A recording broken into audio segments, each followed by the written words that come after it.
사순절 두 번째 주일입니다. 사순절은 예수님의 고난을 묵상하면서 우리의 신앙을 돌아보는 기간입니다. 그래서 이런 질문을 한번 해봅니다. 여러분, 하나님께서는 무엇을 위해 예수님을 고난받는 자리로 보내셨을까요? 고린도후서 5장 17절은 이렇게 말씀합니다. 누구든지 그리스도 안에 있으면 그는 새로운 피조물입니다. 옛것은 지나갔습니다. 보십시오. 새 것이 되었습니다. 하나님께서는 우리에게 새로운 삶을 주시고자 예수님을 이 땅에 보내셨습니다. 예수님께서 고난받는 자리로 오신 것은 우리에게 새로운 삶, 새로운 시작을 알리기 위해서입니다. 자, 이런 개념을 가지고 오늘 성경 말씀을 한번 살펴봅시다. 창세기는 내용상으로 크게 두 부분으로 나누어집니다. 1장에서 11장까지를 인류의 원역사라고 하고 12장부터 50장까지는 믿음의 조상들의 이야기를 기록한 족장사라고 부릅니다. 그러니까 오늘 읽은 본문은 원역사를 마감하고 족장사를 시작하는 새로운 단락의 서론입니다. 창세기의 원역사는 내용상 반복되는 어떤 일정한 패턴이 있습니다.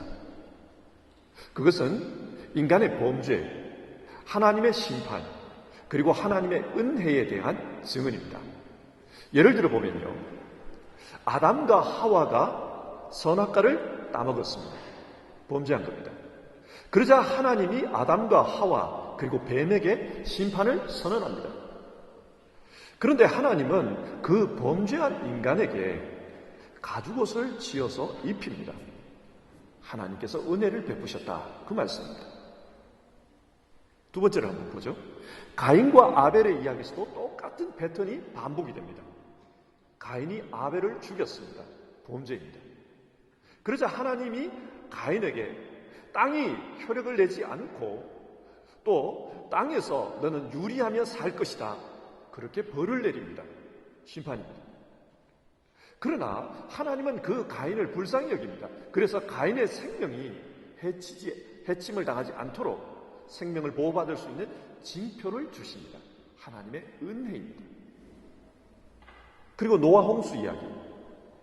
사람들의 죄가 온 땅에 가득했다고 합니다. 범죄입니다. 그래서 하나님이 홍수로 심판합니다. 그러나 하나님은 그 심판 가운데서도 방주를 통해 노아를 살리고 뿐만 아니라 무지개 언약을 선포합니다. 똑같은 패턴입니다. 범죄, 심판, 그리고 하나님의 은혜. 오늘 본문도 이런 패턴 속에서 읽을 수 있습니다. 창세기 11장, 사람들은 바벨탑을 쌓았습니다. 범죄입니다. 그러자 하나님은 인간의 언어를 혼동케 하십니다. 심판입니다. 자, 이런 상황에서 하나님은 아브라함을 부르십니다. 여러분, 아브라함을 부르는 것, 이것이 무엇을 의미합니까? 범죄, 심판, 은혜. 이 구조에서 생각해 보면 이 부르심은 하나님의 은혜입니다. 그렇다면 어떤 은혜입니까? 창세기 1장부터 11장까지의 인간의 원역사는 점점 나빠지는 상황을 묘사하고 있습니다. 하나님은 보시기에 좋았더라. 아주 선하게 세상을 창조했지만 그러나 그 이후의 이야기는 계속해서 나빠집니다. 인간이 범죄합니다. 그리고 그 범죄의 범위가 점점 커집니다.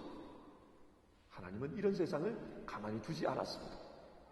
아브라함을 통해서 이 세상을 새롭게 하시려는 겁니다. 그런 점에서 아브라함 역시 예수 그리스도의 모형입니다. 이 사람을 통해 새로운 역사를 시작하고자 하신 겁니다. 자, 그렇다면 하나님께서 아브라함을 통해 의도하시는 새로운 시작은 어떤 것입니까? 먼저 하나님의 은혜로 사는 삶입니다. 타락한 인간은 스스로 하나님처럼 되고자 했습니다. 그런데 하나님처럼 사는 것, 이것은 인간의 본성상 불가능합니다. 왜냐? 인간은 유한하기 때문입니다. 무한하면, 그리고 능력이 무한하면 인간은 신처럼 살 수 있을지 모르겠어요. 하지만 인간은 유한합니다. 그렇게 살 수가 없습니다. 그렇지만 인간은 신처럼 살고 싶다. 이 욕망을 포기하지 않습니다. 자, 이런 상황 속에서 하나님이 아브라함을 찾아오십니다. 아브라함을 선택하신 것이죠. 그러면 그 많고 많은 사람들 중에서 하나님께서 아브라함을 선택한 기준은 무엇일까요? 그에게 무슨 특별한 장점이 있었기 때문에 하나님이 아브라함을 선택한 것입니까? 여호수아서 24장 2절은 아브라함이 원래 유프라테스 강 건너에 살 때에 그는 우상을 섬기던 사람이었다. 그렇게 말하고 있습니다. 그런데 그런 아브라함에게 하나님께서 찾아오셔서 복을 말씀합니다. 성경을 따져봅시다. 우상을 섬기는 자가 복을 받을 자격이 있습니까? 그렇지 않습니다. 그런데 하나님께서는 우상을 섬기고 살던 그 아브라함에게 복을 약속합니다. 복 받을 자격이 없는데 복을 주시는 것, 이것을 은혜라고 말할 수 있습니다. 자, 그러면 하나님은 은혜 가운데 아브라함에게 무슨 복을 약속하셨습니까? 2절입니다. 내가 너로 큰 민족이 되게 하고. 이 당시 아브라함에게는 자녀가 없었습니다. 창세기 1장 28절에 따르면 하나님께서 사람에게 복을 주시며 하신 말씀이 생육하고 번성하여 땅에 충만하라 였습니다. 그러니까 생육하고 번성하는 것, 이게 복이었습니다. 그런데 아브라함과 사라는 자녀를 낳을 수가 없었습니다. 성경 속에서 이 구절이 의미하는 것은 아브라함은 복 없는 사람이라는 말입니다. 그런데 그런 아브라함에게 찾아오셔서 하나님이 큰 민족을 이루게 하겠다 약속하신 것입니다. 내 실력으로는 안 되는 것을 하나님이 약속해 주십니다. 이게 은혜입니다. 그리고 계속해서 2절, 네가 크게 이름을 떨치게 하겠다. 여러분, 바벨탑을 쌓았던 사람들은 무엇 때문에 그 탑을 하늘 꼭대기까지 닿도록 쌓았습니까? 11장 4절을 보면 이렇게 말씀합니다. 탑 꼭대기가 하늘에 닿게 하여 우리 이름을 날리고. 사람들이 그 탑을 쌓았던 이유는 우리 이름을 날리고 자신들의 명예를 위해서입니다. 한번 생각해 봅시다. 고대 사회의 오늘날과 같은 그런 도구, 기계가 없습니다. 그런데 어떻게 탑을 하늘에 닿을 정도로 그렇게 쌓았을까요? 많은 사람들을 강제 노동에 동원한 것입니다. 그 위험한 곳에서 다친 사람, 떨어져서 운명을 달리한 사람, 여러분, 그 탑에 얼마나 많은 원한이 서려 있겠습니까? 세상의 명예는 이런 식으로 얻어지는 경우가 많습니다. 남을 이롭게 함으로써, 남에게 도움을 줌으로써, 그래서 내 명예가 올라가면 좋은데, 근데 세상을 가만히 보면 남을 짓밟고 남을 희생시켜서 내가 명예를 얻는 경우가 종종 있습니다. 자, 이런 세상 속에서 하나님이 말씀합니다. 내가 너를 명예롭게 하겠다. 내가 너의 명예를 세워주겠다. 하나님의 은혜입니다. 또 하나님께서 약속하신 복은 복의 근원이 되는 것이었습니다. 계속 2절입니다. 너는 복의 근원이 될 것이다. 이 말은 많은 사람들이 아브라함을 통해서 복을 받을 것이라는 말씀입니다. 내가 복을 받는 것도 좋지만 나를 통해서 다른 사람이 복을 받는 것 참 좋은 일입니다. 우리 한국 사람들은 자녀 사랑이 남다릅니다. 내가 복을 받고 내가 성공하는 것도 좋지만 한국 사람들 같은 경우에는 나를 통해서 내 자녀가 성공하는 것, 그걸 더 원합니다. 복의 근원이 되는 것. 그래서 하나님은 아브라함을 축복하는 사람에게는 하나님이 복을 베풀어 주실 것이고, 아브라함을 저주하는 사람에게는 하나님이 저주할 것이라고 말씀합니다. 아브라함의 통로를 통해 복을 얻게 하겠다는 겁니다. 앞에서도 말씀드렸지만 아브라함은 복받을 자격이 없는 사람이었습니다. 그런데 하나님께서 그를 찾아와 복을 약속하셨습니다. 이것을 통해 하나님은 은혜로 사는 삶에 대해서 말씀하고 있습니다. 하나님께서 새롭게 시작하고자 했던 삶의 방식은 은혜로 사는 것이었습니다. 솔라 그라치아, 하나님의 방식이었습니다. 그리고 하나님께서 아브라함을 통해 시작하고자 했던 것은 믿음으로 사는 삶이었습니다. 무엇이 믿음입니까? 당시 사람들은 하나님의 말씀을 듣지 못했습니다. 그러다 보니 각기 제 소견에 옳은 대로 그렇게 행했습니다. 그러다가 만든 것이 바벨탑이죠. 그러면 사람들이 왜 하나님의 말씀을 듣지 못했을까요? 하나님께서 그 시대에는 말씀하시지 않았기 때문일까요? 그럴 수도 있습니다. 그러나 많은 경우 하나님은 말씀하시는데 사람들이 듣지 못하는 경우가 있습니다. 왜 듣지를 못하는가? 디모데후서 4장 3절과 4절은 그 이유를 이렇게 말씀합니다. 때가 이르면 사람들이 건전한 교훈을 받으려고 하지 않고 귀를 즐겁게 하는 말을 들으려고 자기네 욕심에 맞추어 스승을 모아들일 것입니다. 그들은 진리를 듣지 않고 꾸민 이야기에 귀를 기울일 것입니다. 사람들이 하나님의 말씀을 듣지 못하는 이유는 자기 듣고 싶은 것만 들으려고 하기 때문입니다. 귀를 즐겁게 하는 말, 자기 욕심에 딱 맞는 말, 그런 말만 들으려고 합니다. 그러다 보니 내 욕심과 맞지 않는 일, 그리고 내가 원치 않는 말, 그것은 들리지가 않습니다. 자, 이렇게 하나님의 말씀을 듣지 못하면 어떤 현상이 발생합니까? 영적 기근입니다. 아모스 8장 11절의 말씀입니다. 그날이 온다. 나 주 하나님이 하는 말이다. 내가 이 땅에 기근을 보내겠다. 사람들이 배고파하겠지만 그것은 밥이 없어서 겪는 배고픔이 아니다. 사람들이 목말라 하겠지만 그것은 물이 없어서 겪는 목마름이 아니다. 주의 말씀을 듣지 못하여서 사람들이 굶주리고 목말라 할 것이다. 하나님의 말씀을 듣지 못하면 사람들의 영혼에 기근이 찾아옵니다. 그 영혼에 문제가 생깁니다. 그래서 그 사람들의 삶이 일그러집니다. 계속해서 아모스 8장의 말씀을 보면 그래서 젊은이도 쓰러질 것이다. 그리고 다시 일어서지 못할 것이다. 그렇게 말씀합니다. 영적 기근으로 말미암아 그 삶이 붕괴되어 버리는 것입니다. 그런데 아브라함에게는 그 하나님의 말씀이 들려옵니다. 하나님의 말씀을 듣지 못하는 시대에 말씀이 들려옵니다. 그러자 아브라함은 그 말씀을 믿습니다. 본문 4절인데요. 주님께서 말씀하신 대로 길을 떠났다. 아브라함은 하나님의 말씀을 듣고 그 말씀에 순종했습니다. 이를 통해 하나님은 아브라함에게 약속하셨던 그 복을 그대로 이루어 주십니다.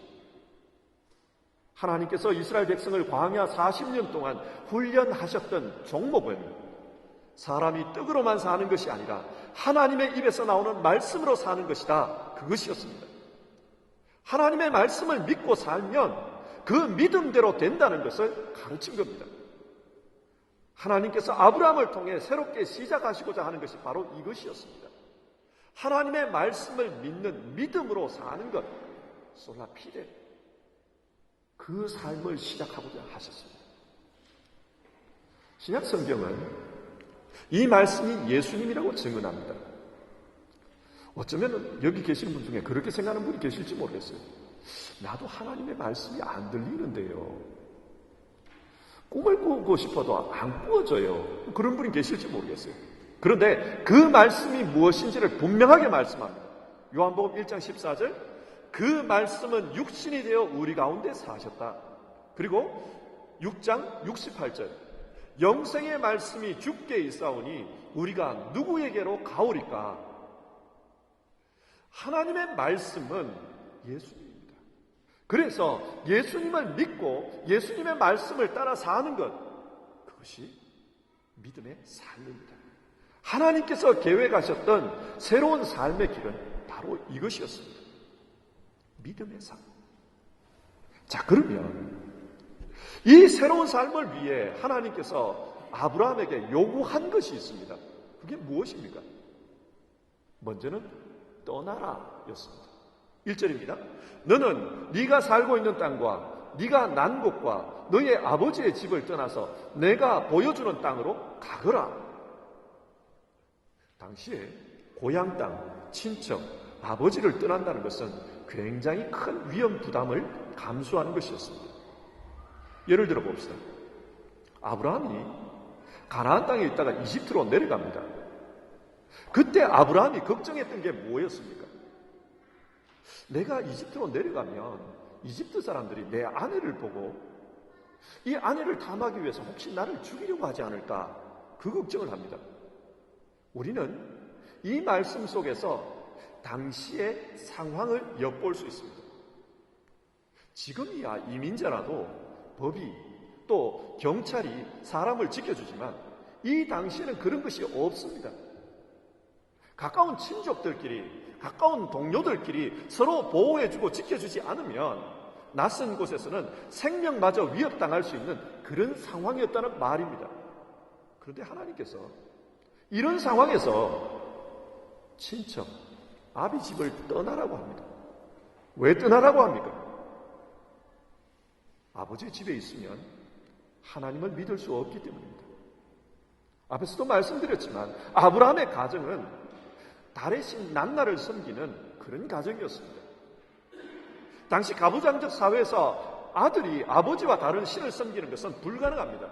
그래서 하나님은 떠나라 요구하십니다. 이처럼 신앙은 떠나는 것과 함께 시작됨을 성경은 여러 곳에서 증언합니다. 예수님께서 제자를 부르실 때입니다.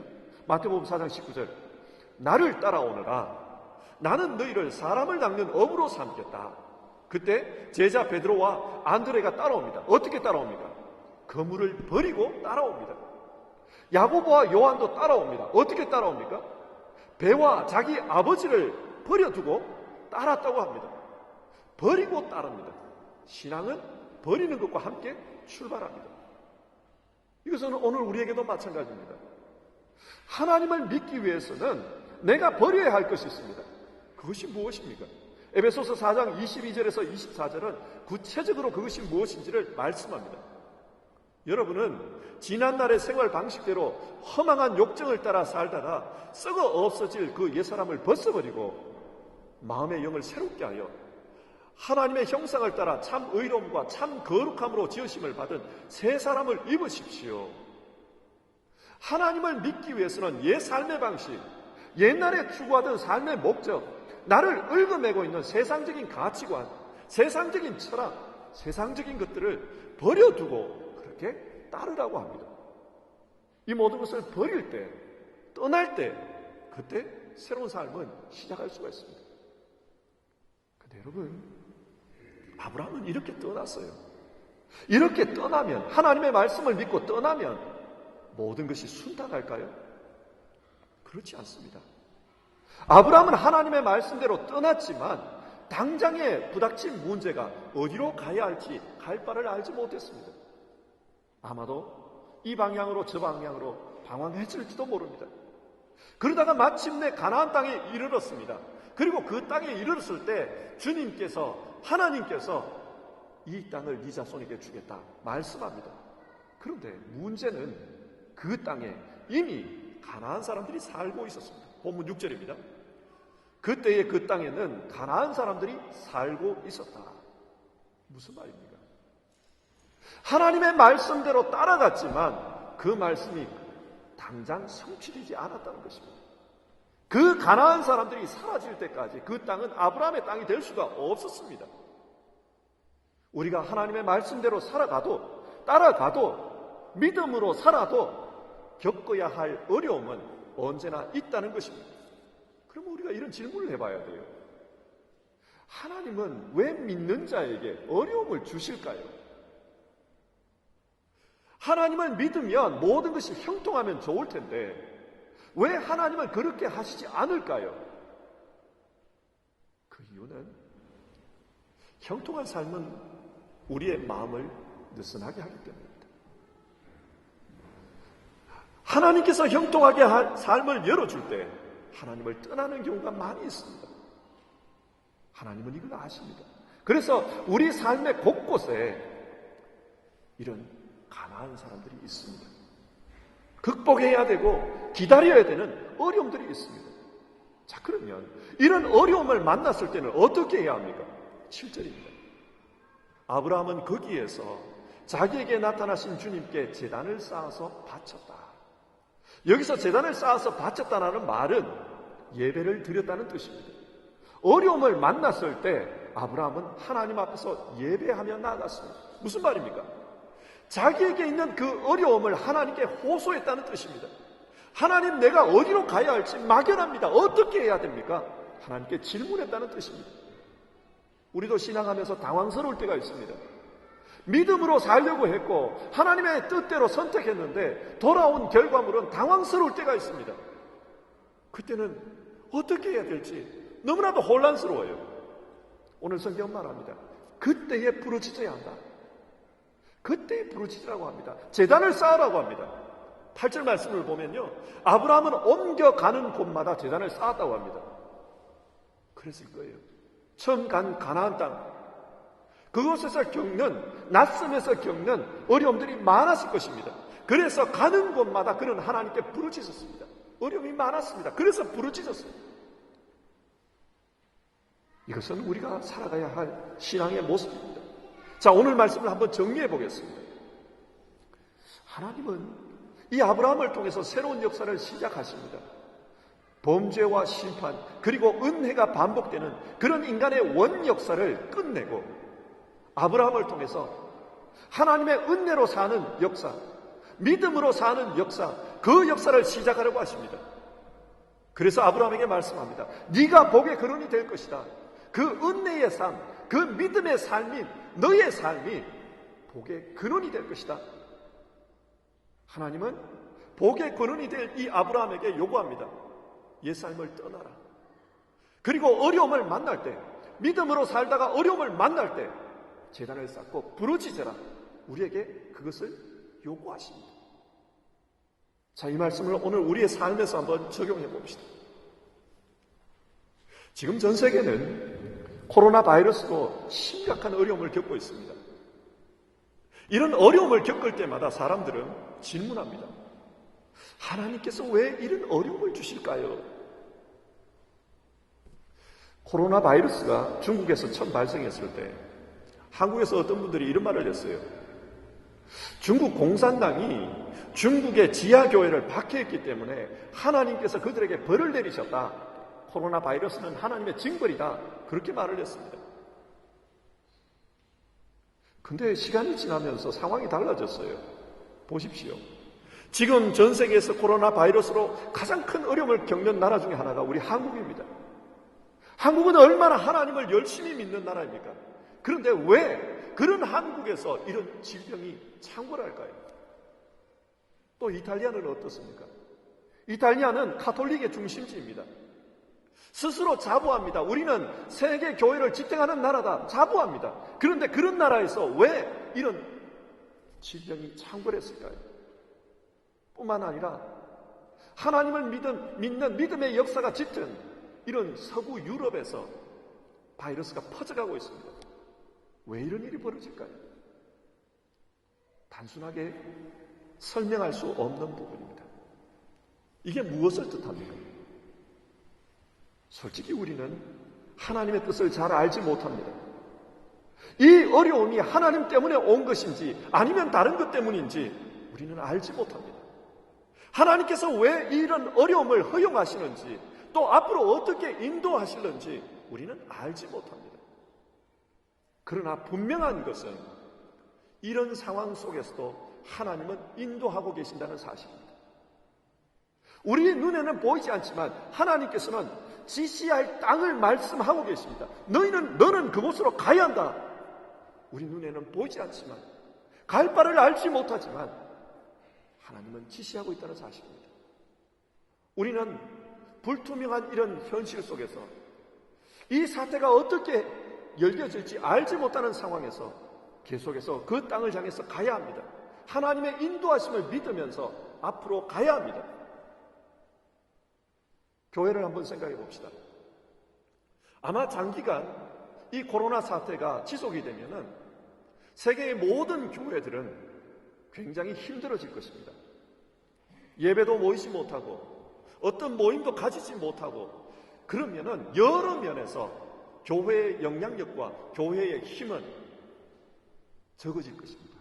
굉장히 교회가 힘들어질 것입니다. 하나님께서 왜 이렇게 하실까? 우리가 알 수 없는 부분입니다. 그러나 우리는 알지 못하지만 하나님께서 인도하고 계신다. 우리는 그것을 믿어야 합니다. 그리고 반드시 인도하실 것입니다. 그래서 이 상황에서 우리에게 요구하시는 것이 있습니다. 그게 무엇인가? 떠나라는 것입니다. 버리라는 것입니다. 우리가 어디로 가야 할지 방향은 알지 못하지만 그러나 버리고 떠나는 일은 해야 합니다. 신앙생활을 하면서 떠나야 할 것에서 떠나지 못하고 버려야 할 것에서 버리지 못하고 산 경우가 얼마나 많은지 모릅니다. 이때에 우리는 그것을 돌아봐야 합니다.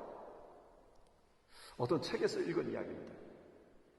미국에 사는 어떤 사람이 어릴 때부터 꿈이 하늘을 나는 것이었다고 합니다.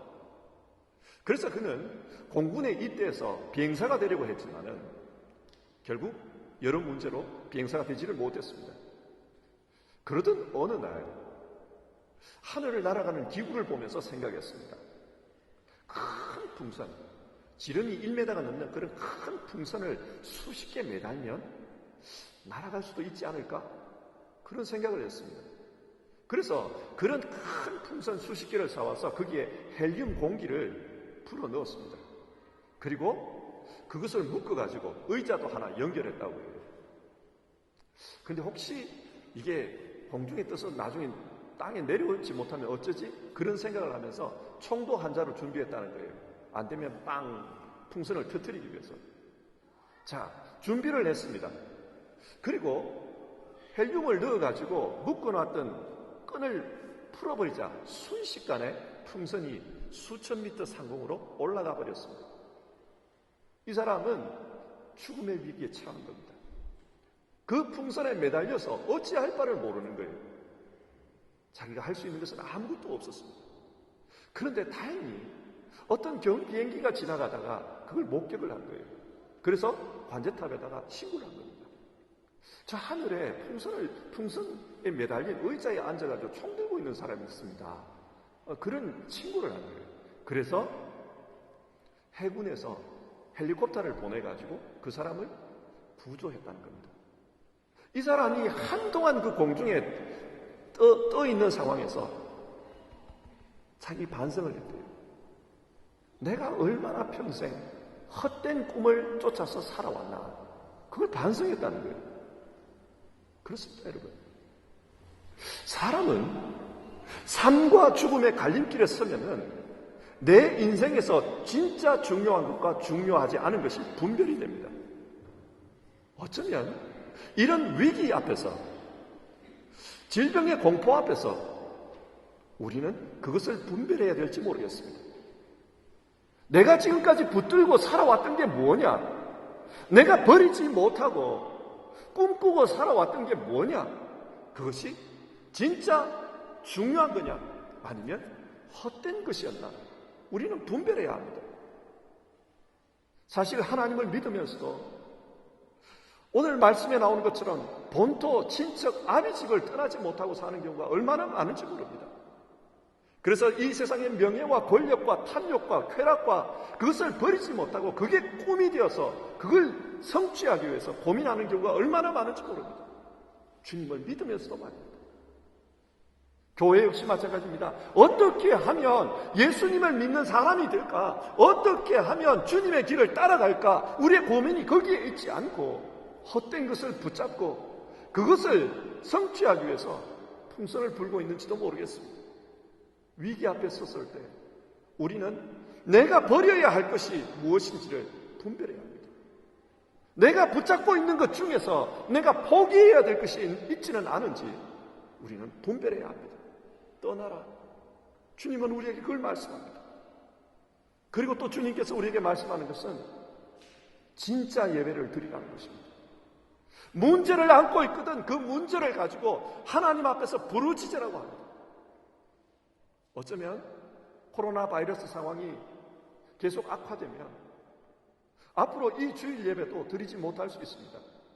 그러면 각자 집에서 영상 예배를 드려야 할 것입니다. 그러나 여러분, 여기서 드린다, 집에서 드린다, 그게 중요한 게 아닙니다.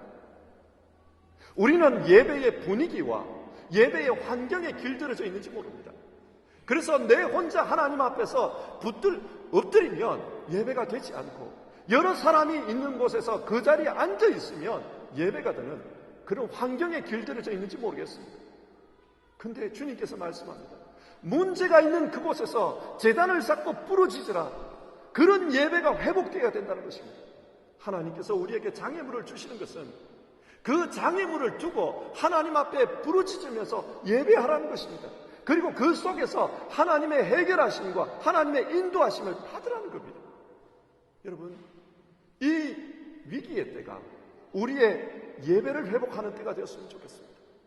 장소의 예배가 아니라, 어느 곳에서 예배하는 장소가 아니라 간절함을, 예배의 간절함을 회복하는 그런 계기가 되었으면 좋겠습니다. 말씀을 맺겠습니다.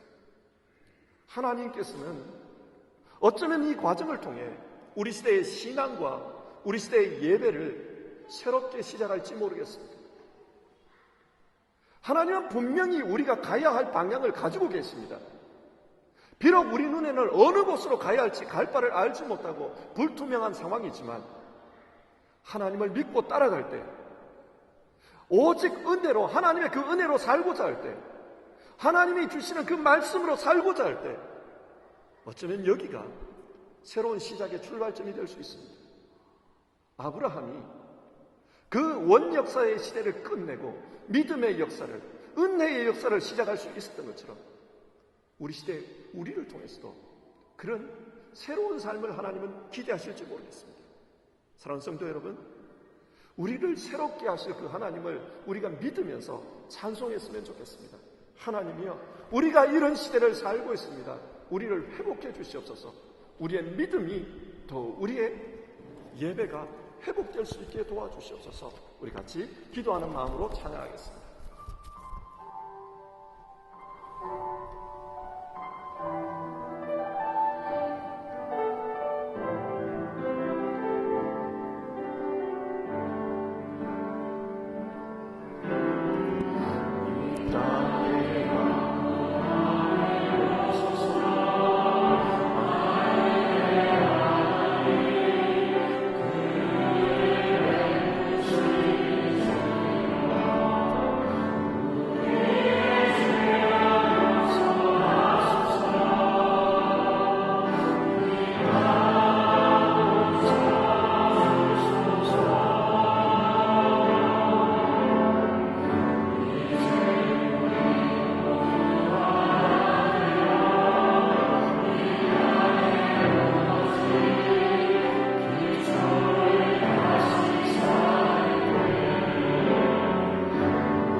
사순절 하나님께서 예수님을 왜 이 고난 가운데로 보내셨는가, 그 문제에 대해서 생각해 보았습니다. 하나님께서 예수님을 고난 가운데 보내신 이유는 우리를 새롭게 하기 위해서였습니다. 새로운 시작을 위해 예수님을 보내셨습니다. 그처럼 아브라함을 통해서도 하나님은 한 세대, 원역사의 세대, 그것을 마무리 짓고 새로운 은혜의 시대, 믿음의 시대를 열고자 하셨습니다. 우리 역시 어려움 앞에 서 있습니다. 앞으로 이 일이 어떻게 진행될지 갈 바를 알지 못하는 아브라함 같은 처지입니다. 그러나 하나님 인도하심을 믿으면서 우리는 가야 합니다. 하나님께서 우리에게 요구합니다. 버려야 한다. 그리고 하나님께서 요구하십니다. 어려움을 만날 때 예배의 간절함을 회복해야 한다. 문제를 안고 씨름하고 부르짖는 그 신앙이 회복되어야 한다. 우리에게 그렇게 말씀하십니다. 여러분, 우리가 살고 있는 이곳은 너무나도 이성적이고 또 많이 세속화되어서 하나님 없이도 살 수 있는 세상이 되었습니다. 사람들이 하나님 믿지 않아도 사는데 어려움이 없다고 생각합니다. 교회마저도 교회가 무슨 관공처처럼 되어버렸습니다. 예배의 간절함을 잃어버렸고 그렇게 되어버렸습니다. 우리가 이 어려움 앞에서 하나님의 새로운 시작을 꿈꾸면서 같이 기도했으면 좋겠습니다. 하나님 아버지, 우리 신앙 안에 하나님의 새로운 역사가 있게 하여 주시옵소서. 버려야 할 것을 버리고 포기해야 될 것을 포기하고 주님께서 따르라고 하는 그 말씀 붙들고 살아가는 신앙 회복되게 하여 주시옵소서. 하나님 아버지, 우리의 드리는 이 예배들이 그저 참석하는 예배가 아니라 하나님 앞에 씨름하는 예배, 간절히 부르짖는 그 예배의 간절함이 회복되는 예배 되게 하여 주시옵소서. 그래서 이를 통해 하나님의 새로운 역사가 열려지기를 원합니다. 우리 같이 한번 기도해 보겠습니다.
하나님께서 예수님을 왜 고난 가운데로 보내셨는가? 성경을 통해 그것을 생각해 보았습니다. 하나님은 우리를 새롭게 하기 위해 예수님을 보내주셨습니다. 지금 사순절 온 세계가 어려움을 겪는 이 시기도 하나님의 말씀에 비추어 생각해 봅니다. 하나님, 우리를 새롭게 하여 주옵소서. 버려야 할 것을 버리지 못하고 집착하며 산 것은 아닌지 돌아봅니다. 또 예배 가운데 간절함을 회복하여 주옵소서. 예배의 본질이 회복되게 하여 주시옵소서. 요식 행위로서의 예배가 아니라, 세레모니로서의 예배가 아니라 하나님 앞에 간절함을 회복하는 예배 되게 하여 주시옵소서. 그래서 우리 시대의 교회가 또 우리 시대의 신앙이 새로워지는 계기가 되게 하여 주시옵소서. 하나님, 우리를 새롭게 하여 주시옵소서. 이 땅을 새롭게 하여 주시옵소서. 그리고 질병으로 말미암아서 고난당하는 많은 사람들 하나님 속히 구원하여 주시옵소서. 어려움에서 건져 주시옵소서. 예수님의 이름으로 기도드립니다. 아멘.